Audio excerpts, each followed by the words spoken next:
Street Fighter 5 and Street Fighter 6 both have their own unique roster, mechanics, stages, story, game modes, and more. How do they stack up against one another, and what are the main differences? Let's get into it. Take it one step at a time. As we get in there, my dudes, if you enjoy fighting game content, make sure to subscribe here for more because we have new videos Monday and Friday. So the first things I'm going to compare when it comes to Street Fighter 6 versus 5 itself are the core mechanics of the game. So as we all know, the biggest talking points is how the game runs and how their game works. And that's just any game, not just fighting games. For Street Fighter 5, they had a thing called V trigger and V skills, which was their version of, like, let's say supers or other special moves and such. So a V skill, for an example, think about it like Mortal Kombat 11. If you played that, you can adjust your special moves to your character and choose what special moves you wanted in like certain slots. Well, that's kind of like what a V skill was. So a V skill was just an extra move, an extra special ability you could give to your character. So in a way, it kind of changed the character itself, because like if you played Ken and you chose V skill 1, well, that's different than a Ken that chose V skill 2, and you as the opponent fighting those two different Kens, well, you're technically fighting two different characters. When the V meter is full, you can use your other quote-unquote trump card called the V trigger, and for many characters like Ryu, Chun-Li, for an example, the V trigger is a transformation to, let's say, a stronger mode, right? And for characters like Nikali, that transformation is extremely powerful and very permanent to the entire game. And for Nash, it was actually his main means of escape, and both Carrot and Bison also unlocked powerful new moves, and Ken's V trigger, for an example, allowed him to use a shuriken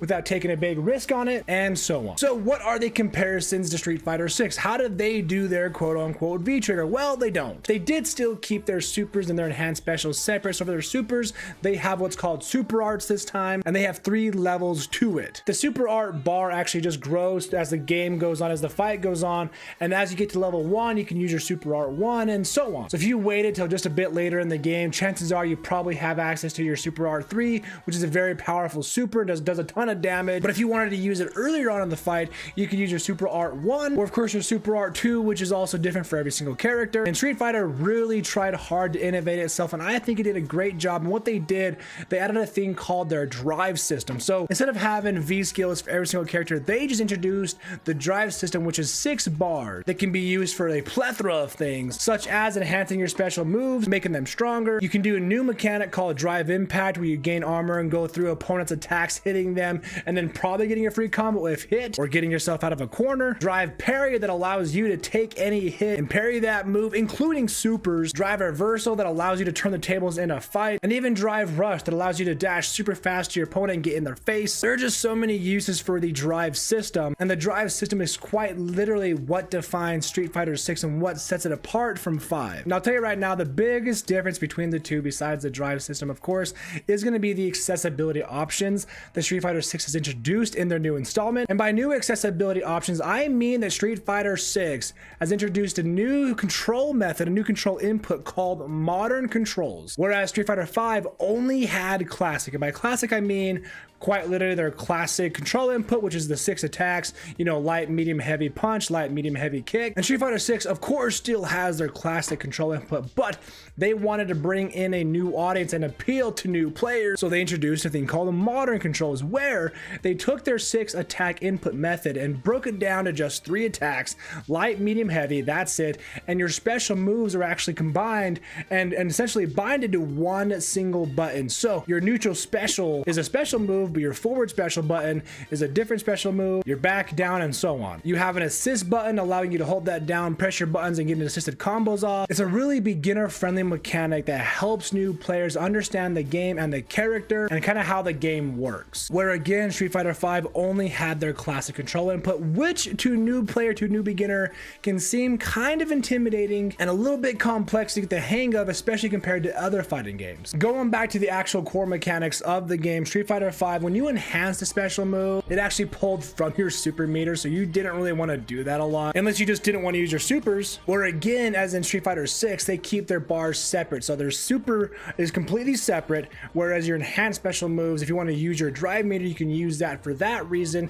and not risk taking down your super bar meter. And again, there's 3 levels to the supers in Street Fighter 6, which is pretty cool because you can find a couple useful scenarios for every single super for every single character. So if you like Ken's Super Art 1 for an example, and you found a lot of useful situations, and they happen quite often, you might use the Super Art 1 way more often than 2 and 3, or vice versa. Let's say you hate the Super Art 1, but you really dig Super Art 2, you'll probably hang tight until you have enough meter to use the Super Art 2. Not only that, but I think that a huge difference between Street Fighter 6 and 5 is 6 actually has a new mode called World Tour, which we just can't ignore. World Tour is massive. It's called World Tour because you're literally going to explore the world of Street Fighter 6. You're going to create your own character, which, by the way, their creative fighter, their create your own character mode is so far in depth. You can go absolutely chaotic. You can go crazy. You can do whatever you want. I've created Mario. I've created Ganondorf. I've created myself. It has been a blast just creating any character that you want to,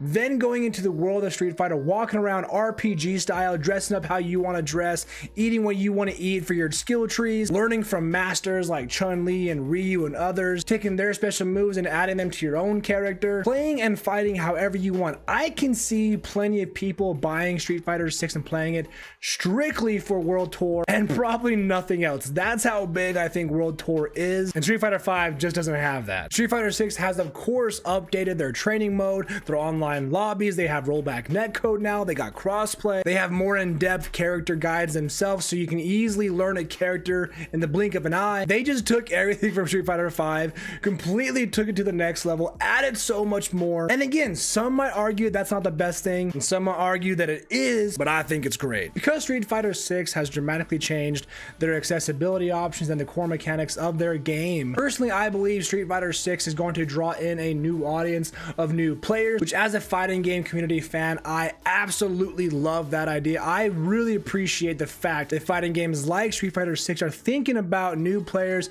and bringing in a new audience rather than just keeping the one they have, which again is great, but in any gaming community, who doesn't want more players? Whatever it is you enjoy, whether it be racing games, RPGs, fighting games, you always want more players. You always want more people in your community to talk to go up against, whatever. I'm not going to sit here and tell you what game I think is better. I think they're both great in their own way. I think some people will enjoy 5 more than they do 6, but I do think personally that far more people will enjoy 6 more than they do 5, but that's just me. Let me know down below, what do you think of the comparison between Street Fighter 5 and 6? Which one do you like better and why? Let me know down below. In your fighting game journey, make sure to take it one step at a time, and I will see you in the next one.